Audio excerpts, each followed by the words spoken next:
So hi ಎಲ್ರಿಗೂ ನಮಸ್ಕಾರ. ಎಲ್ಲರೂ ಹೇಗಿದ್ದೀರಾ? ಎಲ್ಲರೂ ಸೂಪರ್ ಆಗಿದ್ದೀರಾ ಅಂತ ಭಾವಿಸ್ತೀನಿ. ಸೊ ಇವತ್ತು ಒಂದಿನ ಲೀವ್ ಇತ್ತು, ಸೊ ಹಂಗೆ ಮನೇಲಿರೋಣ ಅಂತ ಹೇಳ್ಬಿಟ್ಟು ಮನೇಲಿದ್ದೀನಿ. ಸೊ ಏನಕ್ಕೆ ಮನೇಲಿದ್ದೀನಿ ಅಂತ ಹೇಳಿದ್ರೆ, ನನ್ನ ಮಗಳ ಜೊತೆ ಇವತ್ತೊಂದು ದಿವಸ ಫುಲ್ಲು ಟೈಮ್ ಸ್ಪೆಂಡ್ ಮಾಡೋಣ ಅಂತ ಹೇಳ್ಬಿಟ್ಟು ನಾನು ಇವತ್ತು ಮನೇಲಿದ್ದೀನಿ. ಹಂಗೇ ಬೆಳಿಗ್ಗೆ ನನ್ನ ಹೆಂಡತಿ ಆಫೀಸ್ಗೆ ಹೋಗ್ಬೇಕಾದ್ರೆ ಹೇಳ್ಬಿಟ್ಟು ಹೋದ್ಲು, ರೈಸು ಮತ್ತು ಸಾಂಬಾರಿದೆ, ಸ್ವಲ್ಪ ಉಪ್ಪಿಟ್ಟಿದೆ, ಮತ್ತೊಂದು ಸ್ವಲ್ಪ ಏನಾದರೂ ಮಾಡಿಬಿಟ್ಟು ಅವಳಿಗೆ ಕೊಡಿ, ಸ್ವಲ್ಪ ಅಡ್ಜಸ್ಟ್ ಮಾಡ್ಕೊಳ್ಳಿ ಇವತ್ತೊಂದು ದಿವಸ. ಅವಳಿಗೆ ವೆಜಿಟೇಬಲ್ ಸ್ಟೀಮ್ ಮಾಡಿಟ್ಟಿದ್ದೀನಿ, ಸ್ವಲ್ಪ ಕೊಟ್ಟು ಅಡ್ಜಸ್ಟ್ ಮಾಡಿ, ಆಮೇಲೆ ಏನಾದರೂ ಬೇಕು ಅಂತ ಹೇಳಿದ್ರೆ ಮಾಡಿ ಅಂತ ಹೇಳಿ ಹೋಗಿದ್ಲು. ಆಮೇಲೆ ಹೋಗ್ಬಿಟ್ಟು ನೋಡಿದ್ರೆ ವೆಜಿಟೇಬಲ್ಲು ಸ್ವಲ್ಪ, ಆಮೇಲೆ ಉಪ್ಪಿಟ್ಟು ಒಂದು ಸ್ವಲ್ಪ, ರೈಸು ಮತ್ತು ಸಾಂಬಾರು ಬೇರೆ ಲೆವೆಲ್ಲು. ಇದನ್ನೆಲ್ಲ ನೋಡ್ಬಿಟ್ಟು ಇವತ್ತು ನನಗೆ ತುಂಬ ಖುಷಿಯಾಗಿದೆ ಅಷ್ಟೇ. ನಾನಿರ್ಬೇಕಾದ್ರೆ ನೋಡಿ ನನ್ನ ಮಗಳು ಎಷ್ಟು ಆರಾಮಾಗಿ ಇರ್ತಾಳೆ ಅಂತ ಹೇಳಿದ್ರೆ, ಅವಳ ಪಾಡ್ಗೆ ಅವಳು ಆಟ ಆಡಿಕೊಂಡು, ಅವಳ ಪಾಡ್ಗೆ ಅವಳು ಟಿ ವಿ ನೋಡಿಕೊಂಡು, ಅವಳ ಪಾಡ್ಗೆ ಆಟ ಆಡ್ಕೊಂಡಿರ್ತಾಳೆ. ಅದೇ ಅವ್ರ ಅಮ್ಮ ಇತ್ತು ಅಂತ ಹೇಳಿದ್ರೆ ಫುಲ್ಲು ಕಿರ್ಚಾಡ್ಕೊಂಡು, ಅವಳನ್ನ ಸ್ವಲ್ಪನೂ ಕೆಲಸ ಏನು ಮಾಡೋಕ್ಕೆ ಬಿಡೋದಿಲ್ಲ ಮನೇಲಿ, ಆ ರೇಂಜಿಗೆ ಕಿರ್ಚಾಡ್ತಾಳೆ. ಉಪ್ಪಿಟ್ಟು ನಾನು ಊಟ ಮಾಡಿ ಇನ್ನೊಂದು ಸ್ವಲ್ಪ ಉಳಿದಿದೆ ಮಗಳಿಗೋಸ್ಕರ. ವೆಜಿಟೇಬಲ್ ಆಲ್ರೆಡಿ ಅವಳಿಗೆ ಕೊಟ್ಟು ತಿಂದಾಯ್ತು ಅವಳು. ಸಾಂಬಾರು ನೋಡಿ, ಸೌತೆಕಾಯಿ ಸಾಂಬಾರು. ಆಮೇಲೆ ಇದ್ಯಾವುದು ಪಲ್ಯ ಸ್ವಲ್ಪ ಮಾಡಿದ್ದಾಳೆ, ಬಟ್ ಈ ಪಲ್ಯ 2 days ಬಿಫೋರ್ದು ಪಲ್ಯ, ಇದು ಹಾಳಾಗಿದೆ. ಅದು ರೈಸ್ ಇಷ್ಟಿದೆ. ಸೊ ಅದಕ್ಕೆ ಇವಾಗ ಏನಾದರೂ ಚಿಕನ್ ಮಾಡಿಬಿಟ್ಟು ತಿನ್ನೋಣ ಅಂತ ಹೇಳ್ಬಿಟ್ಟು ಚಿಕನ್ ತರಕ್ತಾ ಇದ್ದೀವಿ. ಆವಾಗಲೇ ಚಿಕನ್ ತರೋಣ ಅಂತ ಹೊರಟು ರೆಡಿಯಾಗಿದ್ದೆ. ಸೊ ಆವಾಗ ನನ್ನ ಮಗಳು ಸ್ವಲ್ಪ ನಿದ್ರೆ ಮಾಡಿಬಿಟ್ಲು. ಸೊ ಇವಾಗ ಸ್ವಲ್ಪ ಎದ್ದಿದ್ದಾಳೆ.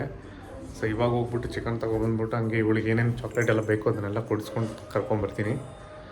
ಇವತ್ತೊಂದು ದಿವಸ ಮಾತ್ರ ಇವಳಿಗೆ ಚಾಕ್ಲೇಟ್ಸ್ ಇದೆಲ್ಲ ಫ್ರೀ ಅಂತ ಹೇಳಿದ್ರೆ ನಾನು ಕೊಡಿಸ್ತಾ ಇರೋದು. ಇನ್ನು ಅವಾಗವಾಗೆಲ್ಲ ಇವಳಿಗೆ ಜಾಸ್ತಿ ಚಾಕ್ಲೇಟ್ಸ್ ಎಲ್ಲ ಕೊಡಿಸೋದಿಲ್ಲ ನಾವು. ಅಷ್ಟೇ, ಫುಲ್ ಓಲು ಸ್ಕ್ರಾಪ್ ಮಾಡ್ತೀವಿ ಸರ್.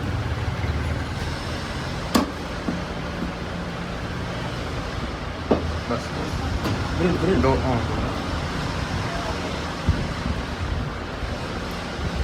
ಇದೊಂದು ಚೆಸ್ಟ್ ಪೀಸ್ ಒಂದು ಹಾಕ್ಬಿಡಿ.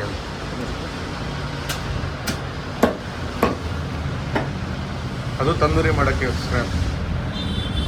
ಫೈನಲ್ಲಿ ಚಿಕನ್ ಶಾಪಿಂದ ಹೋಗಿ ಚಿಕನ್ ತಂದಾಯಿತು. 3 ಪೀಸ್ ಇದೆ. ಅದನ್ನ ಸರಿಯಾಗಿ ಒಂದು ಸ್ಕ್ರ್ಯಾಚ್ ಮಾಡಿಲ್ಲ, ಅದು ನಾನು ಇವಾಗ ಸ್ಕ್ರ್ಯಾಚ್ ಮಾಡ್ತೀನಿಲ್ಲ. 3 ಪೀಸ್ ಇದೆ. ಇದನ್ನ ಚೆನ್ನಾಗಿ ತೊಳ್ಕೊಳ್ಬೇಕು. ಇದನ್ನ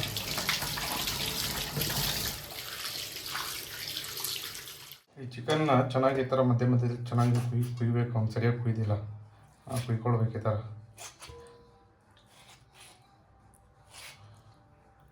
ಜಾಸ್ತಿ ಕುಯ್ದಷ್ಟು ಚೆನ್ನಾಗಿ ಟೇಸ್ಟ್ ಬರುತ್ತೆ. ಯಾಕೆ ಜಾಸ್ತಿ ಕುಯ್ಯೋದೆ.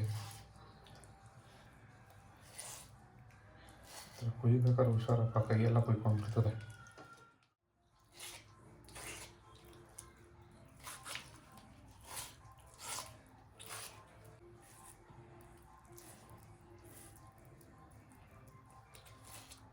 ಗೈಸ್, ಇವಾಗ ನಾನು ಇದಕ್ಕೆ ಶುಂಠಿ ಬೆಳ್ಳುಳ್ಳಿ ಪೇಸ್ಟನ್ನು 3 ಹಾಕ್ಕೊಳ್ತೀನಿ. ಇದನ್ನು ಮನೆಯಲ್ಲಿ ಮಾಡಿಬಿಟ್ಟು ಹಾಕಿದ್ರೆ ತುಂಬ ಟೇಸ್ಟ್ ಚೆನ್ನಾಗಿರುತ್ತೆ. ಇದು ನಾನು ಇವಾಗ ಟೈಮ್ ಇಲ್ಲ ಅಂತ ಹೇಳ್ಬಿಟ್ಟು ನಾನು ಅಂಗಡಿಯಿಂದ ತೊಗೊಂಡು ಶುಂಠಿ ಬೆಳ್ಳುಳ್ಳಿ ಪೇಸ್ಟ್ನ ಅಂಗಡಿಯಿಂದ ತೊಗೊಂಡು ಹಾಕ್ತಾಯಿದ್ದೀನಿ. ಇವಾಗ ಇದನ್ನು ಶುಂಠಿ ಬೆಳ್ಳುಳ್ಳಿ ಪೇಸ್ಟನ್ನು ಚೆನ್ನಾಗಿ ಮಿಕ್ಸ್ ಮಾಡ್ಕೊಳ್ತೀನಿ. ನನಗೆ ಇದಕ್ಕೆ ಮ್ಯಾರಿನೇಟ್ ಮಾಡ್ಕೊಳ್ತೀನಿ. ಚೆನ್ನಾಗಿ ಹಾಕ್ಬಿಟ್ಟು ಒಂದು 5 ಮಿನಿಟ್ಸ್ ಬಿಟ್ಟು ಸಾಕಿದ್ದು, ಅದು ಮ್ಯಾರಿನೇಟ್ ಆಗುತ್ತೆ.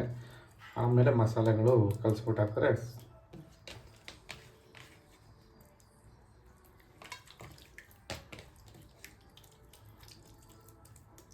ಈ ಶುಂಠಿ ಬೆಳ್ಳುಳ್ಳಿ ಪೇಸ್ಟು ಅಂಗಡಿಯಿಂದ ತರ್ತೀವಲ್ಲ, ಇದು ನಾರ್ತ್ ಇಂಡಿಯನ್ಸು ಆ ಕಡೆಯಿಂದ ಜಾಸ್ತಿ ಇದು ಮ್ಯಾನುಫ್ಯಾಕ್ಚರ್ ಆಗೋದು. ಅವ್ರುಗಳೆಲ್ಲ ಅವ್ರದ್ದು ಇದರಲ್ಲಿ ವರ್ಕ್ ಮಾಡೋದು. ಇನ್ಸ್ಟಾಗ್ರಾಮಲ್ಲಿ ಒಂದೊಂದು ವೀಡಿಯೋಸ್ಗಳು ನೋಡಿದ್ರೆ ಇದನ್ನೆಲ್ಲ ತಿನ್ನೋಕೆ ಕೂಡ ಮನಸ್ಸು ಬರೋಲ್ಲ. ಒಂದು 5 ಮಿನಿಟ್ಸ್ ಇನ್ನು ಬಿಟ್ಟು ಸಾಕೀಗ. ಮ್ಯಾರಿನೇಟ್ ಆಗಿ ಆಲ್ರೆಡಿ 5 ಮಿನಿಟ್ಸ್ ಆಯಿತು. ಇವಾಗ ನಾನು ಸ್ವಲ್ಪ ಕರ್ಡ್ನ ಹಾಕ್ಕೊಳ್ತೀನಿ ಎಲ್ಲದಕ್ಕೂ.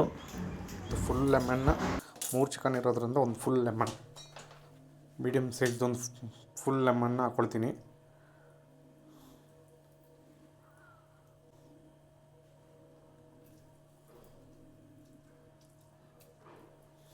ಹಾಗೆ ಸ್ವಲ್ಪ ಗರಂ ಮಸಾಲೆ ಹಾಕ್ಕೊಳ್ತೀನಿ. ಗರಂ ಮಸಾಲೆ ಸ್ವಲ್ಪ ಎಲ್ಲದಕ್ಕೂ ಸ್ವಲ್ಪ ಸ್ವಲ್ಪ ಹಿಂಗೆ ಹಾಕಿದ್ರೆ ಸಾಕು. ಹಾಗೆ ಅರಿಶಿನ ಪುಡಿ ಹಾಕ್ಕೊಳ್ತೀನಿ, ಟರ್ಮರಿಕ್ ಪೌಡ್ರು.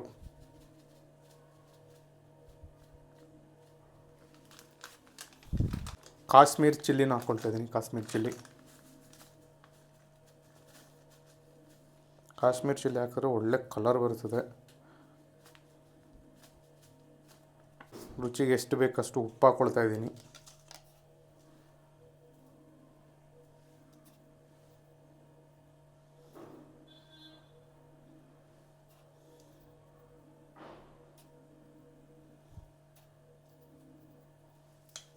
ಆಮೇಲೆ ಸ್ವಲ್ಪ ಕಸ್ತೂರಿ ಮೇಥಿ ಸ್ವಲ್ಪ ಹಾಕ್ಕೊಳ್ತಾ ಇದ್ದೀನಿ.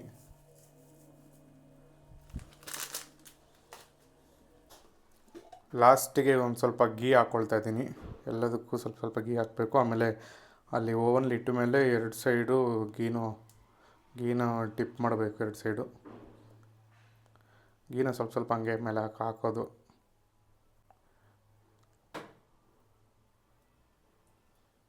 ಸಾಕು, ಇದು ಓವರ್ ಆಯಿತು ಗೀ. ಇವಾಗ ಚೆನ್ನಾಗಿ ಇದನ್ನು ಕಲಿಸ್ಕೊಳ್ತೀನಿ ನಾನು.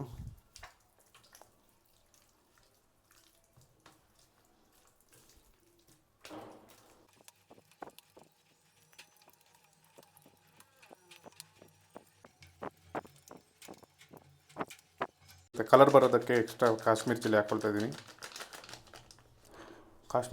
ಕಾಶ್ಮೀರ್ ಚಿಲ್ಲಿ ಎಕ್ಸ್ಟ್ರಾ ಹಾಕೋದ್ರಿಂದ ಸ್ವಲ್ಪ ಕಲರೆಲ್ಲ ಕೆಂಪಾಗಿ ಚೆನ್ನಾಗಿರುತ್ತೆ. ಅದನ್ನು ಹಾಗೆ ಇಡೋದಕ್ಕಿಂತ ಏನಾದರೂ ಒಂದು ಪ್ಲೇಟ್ ಮುಚ್ಚಿಬಿಟ್ಟು ಇಡೋಣ ಅಂತ ಹೇಳ್ಬಿಟ್ಟು ಒಂದು ಪ್ಲೇಟ್ನ ಮುಚ್ಚಿಬಿಟ್ಟು ಇಡ್ತಾಯಿದ್ದೀನಿ. 1 ಅವರ್ ಬಿಟ್ಮೇಲೆ ತೆಗಿತೀನಿ. 4 ಗಂಟೆ ಇದ್ದಂಗೆ ಇರಲಿ. ಗೈಸ್, ಆಲ್ಮೋಸ್ಟ್ ಇವಾಗ ಮ್ಯಾರಿನೇಟಿಗೆ ಎಲ್ಲ ರೆಡಿ ಮಾಡಿ ಮ್ಯಾರಿನೇಟ್ ಆಗೋದಕ್ಕೆ ಇಟ್ಟಿದ್ದೀನಿ. ಇನ್ನೊಂದು 1 ಅವರ್ ಅದನ್ನು ಮ್ಯಾರಿನೇಟ್ ಆದಮೇಲೆ ನಾನು ಅದನ್ನು ಓವನ್ಲಿ ಇಡ್ತೀನಿ. 4 ಗಂಟೆ 1 ಅವರ್ ಅದು ಮ್ಯಾರಿನೇಟ್ ಆಗಲಿ ಅಂತ ಅದನ್ನ ಹಂಗೆ ಬಿಡ್ತೀನಿ. ಗೈಸ್, ಕುಕ್ಕಿಂಗ್ ಮಾಡೋಣ ಅಂತಬಿಟ್ಟು ನಾನು ಪ್ಲ್ಯಾನ್ ಮಾಡಿದ್ದು ಬೆಳಿಗ್ಗೆ 11 ಗಂಟೆಗೆ. ಈಗ 7 ಗಂಟೆ ಆಗಿದೆ. ಆಲ್ರೆಡಿ IPL ಟಾಸ್ ಆಗ್ತಾಯಿದೆ. ನಾನು ನೋಡಿದ್ರೆ ಎಷ್ಟು ಲೇಟ್ ಆಗಿದೆ ಅಂತ ಹೇಳಿದ್ರೆ ತುಂಬಾ ಲೇಟ್ ಆಯಿತು. ನನಗೆ ಇಷ್ಟೊಂದು ಟೈಮ್ ಹಿಡಿತದೆ ಅಂತ ಹೇಳಿದ್ರೆ ಈ ಸಾಹಸಕ್ಕೆ ನಾನು ಕೈ ಹಾಕ್ತಾ ಇರಲಿಲ್ಲ. ಆದ್ರೂ ಒಂದು ಕಂಟೆಂಟ್ ಮಾಡೋಣ ಅಂತ ಅನ್ನಿಸ್ತು. ಅದಕ್ಕೋಸ್ಕರ ಈ ವಿಡಿಯೋ ಮಾಡ್ತಾಯಿದ್ದೀನಿ. ಮತ್ತು ಸ್ವಲ್ಪ ಬಿಟ್ಟು ಕುಕ್ಕಿಂಗ್ ಮಾಡ್ತಾಯಿದ್ದೀನಿ. ಇವಾಗ ಆಲ್ರೆಡಿ ಮ್ಯಾರಿನೇಟ್ ಆಗೋಕ್ಕೆ ಇಟ್ಬಿಟ್ಟು ಬಂದಿದ್ದೀನಿ. ಸ್ವಲ್ಪ ಹೊತ್ತು ಮ್ಯಾರಿನೇಟಲ್ಲಿ ಆದಮೇಲೆ ಅದನ್ನು ಓವನಲ್ಲಿ ಇಟ್ಬಿಟ್ಟು ಇನ್ನೇನು ಆಲ್ಮೋಸ್ಟ್ ಎಲ್ಲ ಡನ್. ಇನ್ನೊಂದು ಸ್ವಲ್ಪ ಓವನಲ್ಲಿ ಇಟ್ಬಿಟ್ಟು ಫ್ರೈ ಮಾಡೋದು, ಆಮೇಲೆ ತಿಂತಾ ಇರೋದು. ಇನ್ನೊಂದು ವಿಷಯ ಏನು ಗೊತ್ತಾ, ಇವತ್ತು ಮಂಡೇ. ಶ್ರುತಿ ಇವತ್ತು ಚಿಕನ್ ತಿನ್ನಲ್ಲ ಅಂತ ನನಗೆ ಚೆನ್ನಾಗಿ ಗೊತ್ತಿತ್ತು. ಆದ್ರೂ ನಾನು ಹೋಗ್ಬಿಟ್ಟು 1 kg ಚಿಕನ್ ತಗೊಂಡು ಆಮೇಲೆ ಮನೆಗೆ ಬಂದ ಮೇಲೆ ಶ್ರುತಿ ಸಂಜೆ 6 ಗಂಟೆಗೆ ಆಫೀಸ್ ಬಿಡೋದು ಟೈಮ್ಗೆ ಅವಳು ಫೋನ್ ಮಾಡಿದಾಗ ಹೇಳಿದೆ, ಓ ಶ್ರುತಿ, ನೀನು ಇವತ್ತು ಚಿಕನ್ ತಿನ್ನಲ್ವಲ್ಲ ಅಂತ ಹೇಳಿದೆ. ಅಷ್ಟೇ. ಫೈನಲಿ ಚಿಕನ್ ಎಲ್ಲ ಮ್ಯಾರಿನೇಟ್ ಆಗೋಷ್ಟಿಗೆ ಆಫೀಸಿಂದ ನನ್ನ ಹೆಂಡತಿ ಕೂಡ ಆಫೀಸಿಂದ ಮನೆಗೆ ಬಂದಾಯಿತು. ಏನು ಹೇಳಲ್ವಾ ಮನೆಗೆ ಬಂದು? ಮಂಡೇ ಇವಳು ತಿನ್ನಲ್ಲ ಅನ್ನೋದು ಚೆನ್ನಾಗಿ ಗೊತ್ತಿದೆ. ಫೈನಲಿ ನಾನು ಇವಾಗ ಚಿಕನ್ನ ಮ್ಯಾರಿನೇಟ್ ಆಗೋಕ್ಕೆ ತೆಗೆದಿಟ್ಟಿದ್ನಲ್ಲ, ಅದನ್ನು ಇವಾಗ ಓಪನ್ ಮಾಡ್ತಾಯಿದ್ದೀನಿ. ಸೊ ಇದನ್ನು ನಾನು ಇವಾಗ ಓವನ್ಲಿ ಇಡೋಕ್ಕೆ ಎಲ್ಲ ಸೆಟ್ ಮಾಡಿ ಓವನ್ಲಿಟ್ಟು ಅದಕ್ಕೆ ಸ್ವಲ್ಪ ಗೀ ಎಲ್ಲ ಹಾಕಿ ಕಲಸಿ ಸಖತ್ತಾಗಿ ಇಟ್ಟು ಫುಲ್ಲು ಓವನ್ಲಿ 20 ಮಿನಿಟ್ಸ್ ಫ್ರೈಗಿಟ್ಟು ಆಮೇಲೆ ತೆಗೆದು ತಿಂದ ಅಂದರೆ ಫ್ರಿಡ್ಜು ಸ್ವಲ್ಪ ತಾಫು. ಇವಾಗ ಓವನ್ಗೆ ಇದನ್ನೆಲ್ಲ ಇದಕ್ಕೆ ಫಸ್ಟು ಚಿಕನ್ ಇದರಲ್ಲಿ ಇಟ್ಬಿಟ್ಟು ಆಮೇಲೆ ತೆಗೆದುಬಿಟ್ಟು ಓವನ್ಗೆ ಇಡ್ತೀನಿ. ಅಮ್ಮ ತಾಯಿ ಸ್ವಲ್ಪ ಸುಮ್ಮನಿರು.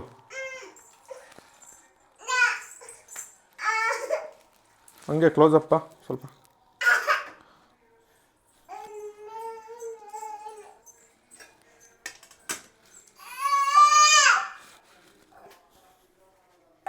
ತುಪ್ಪನ ಸ್ವಲ್ಪ ಇದ್ರ ಮೇಲೆ ಸ್ವಲ್ಪ ಸ್ವಲ್ಪ ಹಾಕಿರ್ತೀನಿ ಇವಾಗ. ಆಮೇಲೆ ಓವನಲ್ಲಿ ಒಂದು ಸೈಡ್ ರೋಸ್ಟ್ ಆದಮೇಲೆ ನೆಕ್ಸ್ಟ್ ಇನ್ನೊಂದು ಸೈಡ್ಗೆ ತುಪ್ಪನ ಅಪ್ಲೈ ಮಾಡ್ತೀನಿ. ಈಗ ಸದ್ಯಕ್ಕೆ ಒಂದು ಸೈಡ್ ಮಾತ್ರ ಅಪ್ಲೈ ಮಾಡಿರ್ತೀನಿ.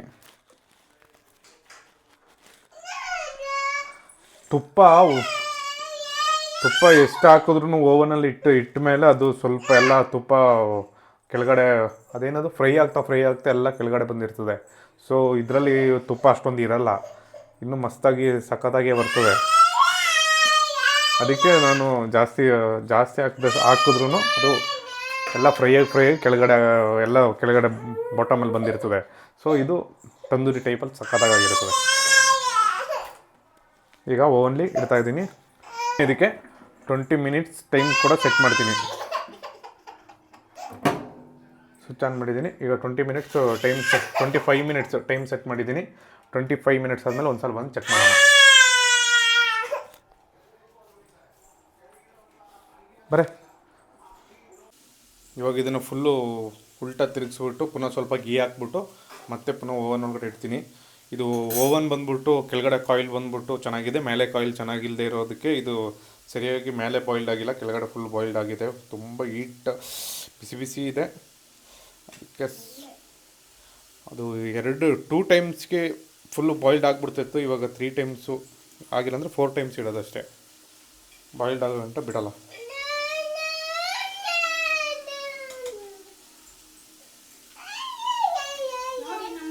ಕ್ಲೋಸಪ್ಪ, ಅವಳು ಬರೀ ಗಲಾಟಿ. ಸ್ವಲ್ಪ ಕ್ಲೋಸಪ್ಪ. ಎಂತ ಮಗಳು, ಸ್ವಲ್ಪ ಸುಮ್ಮನಿರು.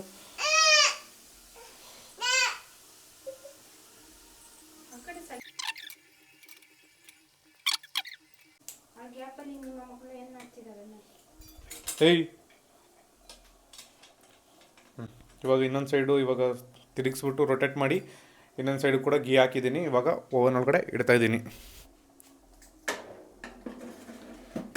ಇಟ್ಟು ಬೆಂಕಿ ಹತ್ತಿಸ್ತಾ ಇದ್ದೀನಿ 25 ನಿಮಿಷ. ಸ್ವಲ್ಪ ಕ್ಲೋಸಪ್ ತೋರಿಸೋಣ. ಸಾಕು ಕ್ಲೋಸಪ್ ಬಾ ಗೈಸ್. ನೋಡಿ ಚಿಕನ್ ಮಾಡಿದ್ದು ಫೈನಲಿ ಯಾವ ಥರ ಬಂದಿದೆ ಅಂತ ಹೇಳ್ಬಿಟ್ಟು. ಹೆಂಗೆ ಬಿಸಿದೆಯಾ ನೋಡು, ಸೂಪರಾಗಿದೆಯಾ, ಬಿಸಿದೆಯಾ. ಫೈನಲ್ಲಾಗಿ ಈ ಥರ ಬಂದಿದೆ. ನೋಡೋಕ್ಕಂತೂ ಸೂಪರಾಗಿದೆ. ತಿಂದು ಒಂದು ಸ್ವಲ್ಪ ಟೇಸ್ಟ್ ಮಾಡಿ ನೋಡ್ತೀನಿ.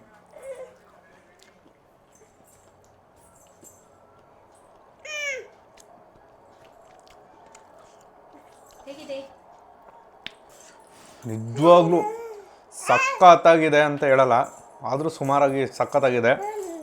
ನೀವು ಕೂಡ ಮನೇಲಿ ಟ್ರೈ ಮಾಡಿ ನೋಡಿ ಗೈಸ್. ಈ ಥರ ಸೂಪರಾಗಿ ಬರ್ತದೆ. ಇವತ್ತಂತೂ ಸಖತ್ತಾಗಿದೆ. ಮುಂದಕ್ಕೆ ಅಷ್ಟೇ.